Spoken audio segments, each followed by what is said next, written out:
ঠাকুর শ্রীরামকৃষ্ণ ভক্ত সঙ্গে দক্ষিণেশ্বর কালীবাড়ি মধ্যে প্রথম পরিচ্ছেদ। দক্ষিণেশ্বরে ফলহারিণী পূজা দিবসে ভক্ত সঙ্গে মণিলাল, ত্রৈলোক্য বিশ্বাস, রাম চাটুর্যে, বলরাম রাখাল। আজ জ্যৈষ্ঠ কৃষ্ণা চতুর্দশী, সাবিত্রী চতুর্দশী, আবার অমাবস্যা ও ফলহারিণী পূজা। ঠাকুর শ্রীরামকৃষ্ণ দক্ষিণেশ্বর কালীবাড়িতে নিজ মন্দিরে বসিয়া আছেন। ভক্তেরা তাহাকে দর্শন করিতে আসিতেছেন। সোমবার ইংরাজি 4 জুন 1883 খ্রিস্টাব্দ। মাস্টার পূর্বদিন রবিবারে আসিয়াছেন। ওই রাত্রে কাত্যায়নী পূজা। ঠাকুর প্রেমবিষ্ট হইয়া নাট মন্দিরে মার সম্মুখে দাঁড়াইয়া বলিতেছেন, মা মা, তুমি ব্রজের কাত্যায়নী মা। তুমি স্বর্গ, তুমি মর্তমা, তুমি সে পাতাল। তোমা হতে হরি ব্রহ্মা, দ্বাদশ গোপাল। 10 মহাবিদ্যা মাতা, 10 অবতার। এবার কোন রূপে আমায় করিতে হবে পার। ঠাকুর গান করিতেছেন ও মার সঙ্গে কথা কহিতেছেন। প্রেমে একেবারে মাতোয়ারা। নিজের ঘরে আসিয়া চৌকির উপর বসিলেন। রাত্রি দ্বীপ প্রহর পর্যন্ত ওই রাত্রে মার নাম হইতে লাগিল। সোমবার সকালে বলরাম এবং আরও কয়েকটি ভক্ত আসিলেন। ফলহারিণী পূজা উপলক্ষে ত্রৈলোক্য প্রভৃতি বাগানের বাবুরা সপরিবারে আসিতেছেন। বেলা 9টা। ঠাকুর সহাস্যবদন গঙ্গার উপর গোল বারান্দাটিতে বসিয়া আছেন। কাছে মাস্টার। ক্রীড়াচ্ছলে ঠাকুর রাখালের মাথাটি কোলে লইয়া আছেন। রাখাল শুইয়া।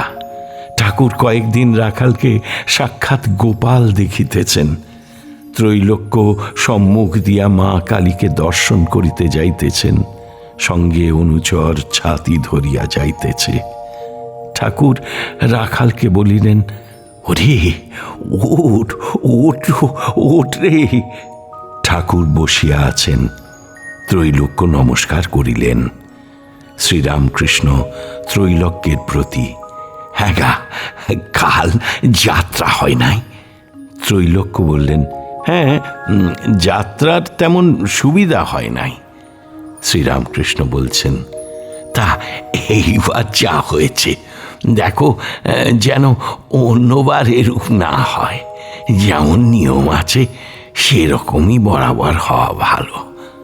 ত্রৈলোক্য যথোচিত উত্তর দিয়া চলিয়া গেলেন। কিয়ৎক্ষণ পরে বিষ্ণু ঘরের পুরোহিত শ্রীযুক্ত রাম চাটুর্যে আসিলেন।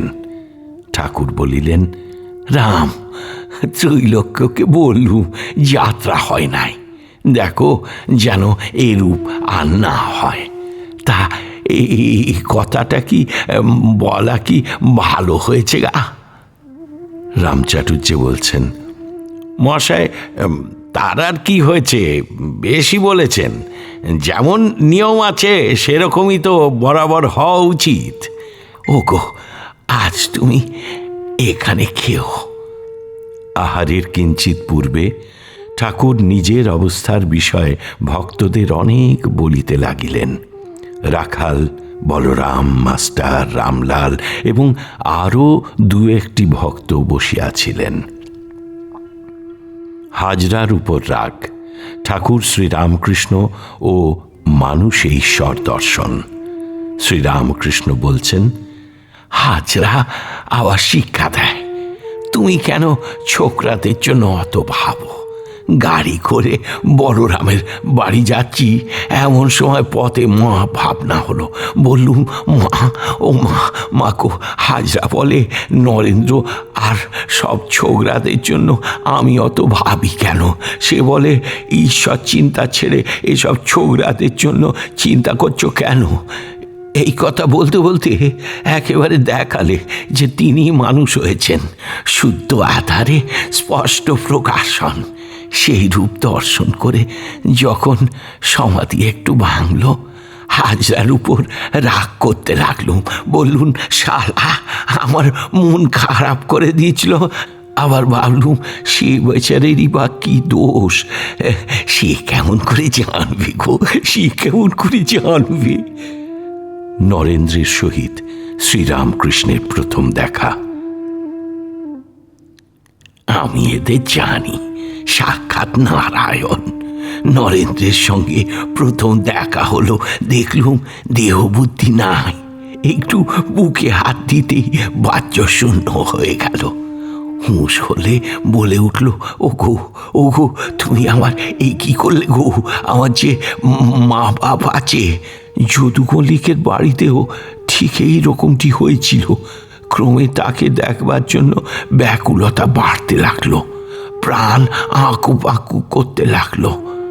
তখন ভোলানাথকে বললুম, হ্যাঁ গা, আমার মন এমন হচ্ছে কেন গা? নরেন্দ্র বলে, একটি কায়েতের ছেলে, তার জন্য এমন হচ্ছে কেন? ভোলানাথ বললে, এর মানে ভারতে আছে, সমাধিস্থ লোকের মন যখন নিচে আসে, সত্যগুণী লোকের সঙ্গে বিলাস করে। সত্যগুণী লোক দেখলে তবে তার মন ঠান্ডা হয় গা। এই কথা শুনে তবে আমার মনের শান্তি হলো। মাঝে মাঝে নরেন্দ্রকে দেখব বলে বসে বসে কাঁদতুম।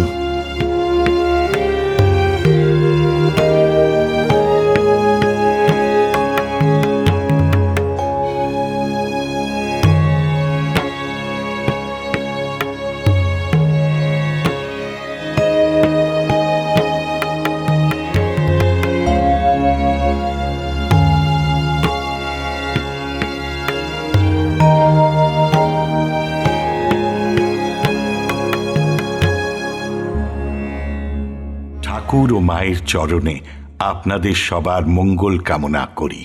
লাইক করুন, শেয়ার করুন, অন্যকে দেখার সুযোগ করে দিয়ে পুণ্য লাভ করুন।